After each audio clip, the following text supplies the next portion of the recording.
आमची महावंदनीय ती प्राणप्रिय ही माय मराठी आमची. हाऊस आहे बाणा ही आमची आहे बोली, अस्मानी झळके भव्य पताका भगव्या जरी पटक्याची.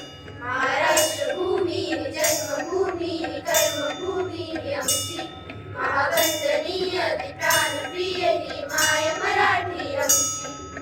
राखट देशा कणखर देशा दगड